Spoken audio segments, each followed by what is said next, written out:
la hloi hlum hun abul tak tak kan lo mang chan don ta kan la hloi hlum huna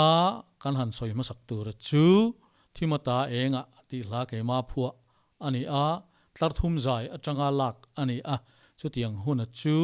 kan lo mang don ani he hla logic chua da na hi ama sa in han soi ta ila kumsa kha zakwa som ko le pasaria Asian Baptist Federation in Khompui Taiwan khopui Taipei nei tur ani chumi chuan zai pol culture zong ten mani nam zai thluk ken tur ani ti thu kha kum sang khat zakwa som ko le par kum tira kan ria ti chuan chula buat sai tur chuan ka kowa tlat maya engtin nge kan tiang ti ka ngai tu chuta chuan gospel centenary te kan lomphang zo deuh chau ani aril ru in khalai boru khan min lan ne ti chuan ala thua tan le ala thu puya tan chuan thimata enga ti kha kan thlang phota chuta chang chuan kha hla kha alo ji chuak chhota chang ni chang thum khatiang khan lo kal chho thei ta kha ani ti chuan athuk om sa ngang ani boka reilo te kan peya ti chuan zaipol ten kan han sata kan han zira kan han sa kan tuipui khop maya ti chuan Taiwan khopui Taipei nge po chuan du thu samin hela hi kan han sa ani ti chuan chumi ma chuan khang kan han zir thiam kha helai lunglei kho chunga te bekin ranga te kan rong bowling kan kalboka chunga te chuan sak kha kan du ta ko than rang the kan kalmai kan han dora chuta chuan ko than then khat chuan an lo phal maya then khat chuan phal thu min pelova then khat phei chuan committee meeting kan nei phot lo chuan in sa thei lowang ti te then phei chuan committee meeting po ni lovin in sa thei lowang ti in ka tiang khan thenin an do dal na sakhop maya athuk chei zai thuk ani miau awang khan ani chumi om zia chu ke mani ta nge kha ke mani thuk nge kha kan du tlat si lowani chu athuwa chuan Christian na kan lo nei atanga kan than chho zel dan thu kha ani pathian ro pui zia puan chuana mi zo te ne na pathian thil ti ro pui zia puan chuana ni amaro chu thuk kha chei zai thuk ani miaw awang khan ten a hlo tlatani amaro chu ko than chen khat chuan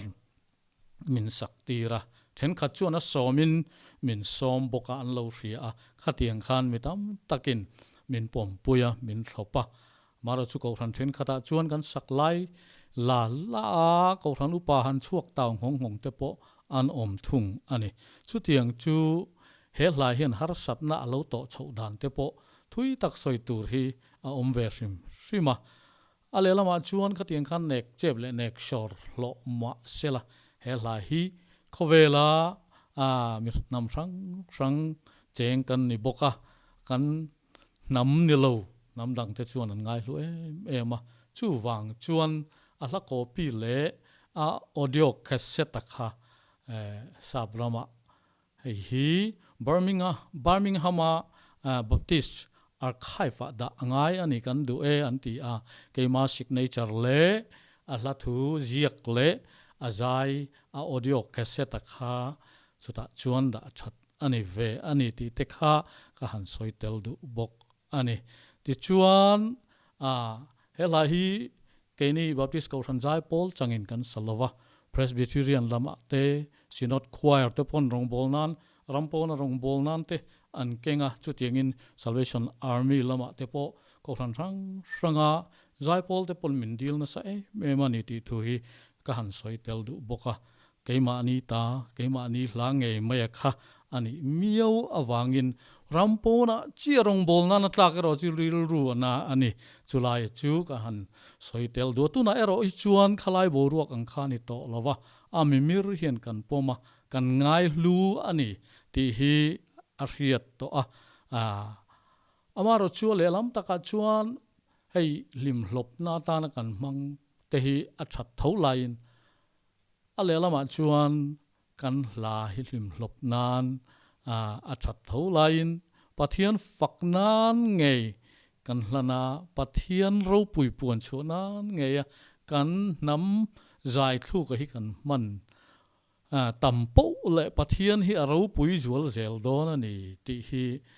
kan mu le kan riat ani chu zo fa teril ru po ani to na hian chu lom khop maya heng thil alo in ji chuak chowa ti pun zel ani mitam takin la ten lo phu bel ve zel ta ti khan athuk tha te kan phor chho ta zela hetiang hi alo ni ta ani ole kan hla soi kha ala tak taka kan lut anga video te hi record na rei to ten thlir tu ten kan fiat tur chu live record ani du thu asam lovani amaro chu hei bera hi kan thlang tlat si hei hi kan en hawa kan han soi chun zom tur chu ani don ani tuna kan lo ngai thadon nia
takha achang khat na chin chu ani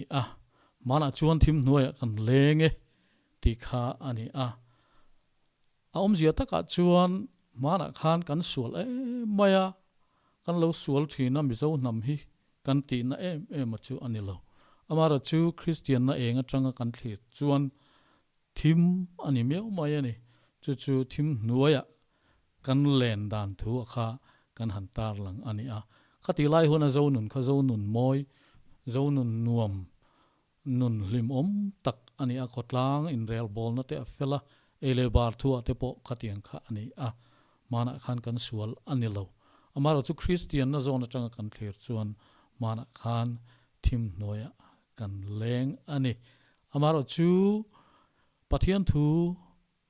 chanchin tha kan la riat miau lo awangin setana ro rel na nuai ro chuan kan oma sual ral lian in min chi me kan ti ani mai ani ti chuan athar topa khan pial ral nun moi reng ti kha lo lang ta chu takachu thim nuai kan len na chana chu ani pial ral nun moi chu nun dan thar krista zui tu tenun tarlan na ani chu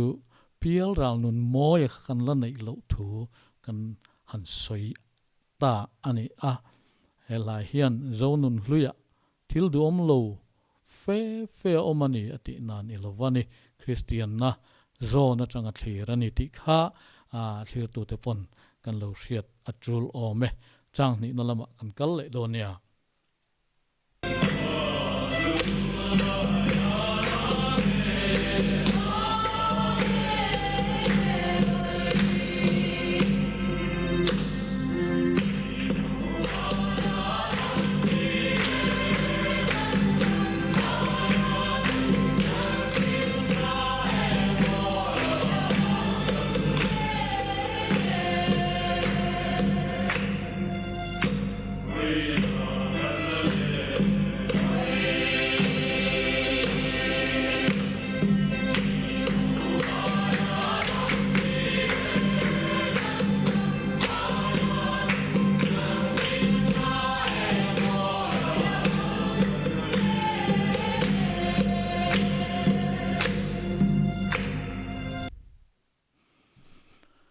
thu kha kan lo ngai thak chuan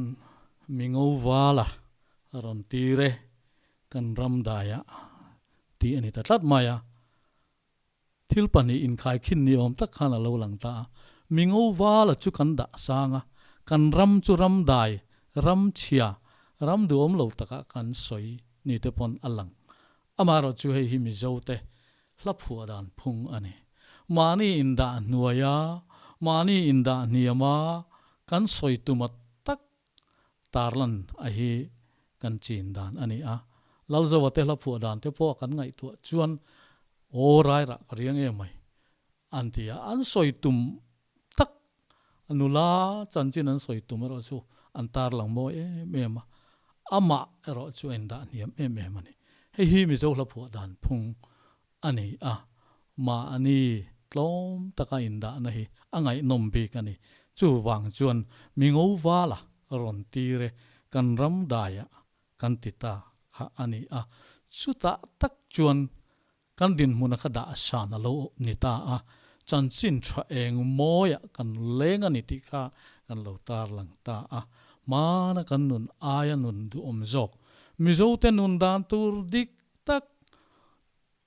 chanchin tha enga kan han lenga chuta chuan mizo nun le Christian na in rem em chu kan lo par chu puita ani a hei hi chuan oma aro puya hlutur ani mizo te hi mani nam ngai san dan tok thiam lo tak mai hi kan ni a amaro chu mizo nun le Christian nun hi thil kal kop tur ani chuta chuan pathian aro puyang ti hi achianga tin mizo chu mizo ani a ani dan chu mirin om nam rin om nam huai sen dik na du muan na du lim du nam kan ni chu Christian na nen hen en rem em ani mizo chu Christian ani Christian chuan chu anun puyani kan ti hi mizo nuna alo om sa fe kani chu wang chuan chu zo nun zemoi ziding chalu to ka chu Christian na nen alo in rem chau em lai hian tam dang du om lo zok nun hi kan lan na sal le a mizo chuan ai rungai lo mizo chuan dot a soi ngai lo chu Christian nun ani adang po soi tu tam taka umang chu ani a chanchin tha eng moya kan han lenga hi zo nun choi san na zo nun tarlan na sang le zual ani ti hi kan riat atha ani tuna chuan chang thum na lama kan kal le tong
kan soita ang khan chang thum na chuan Christian na enga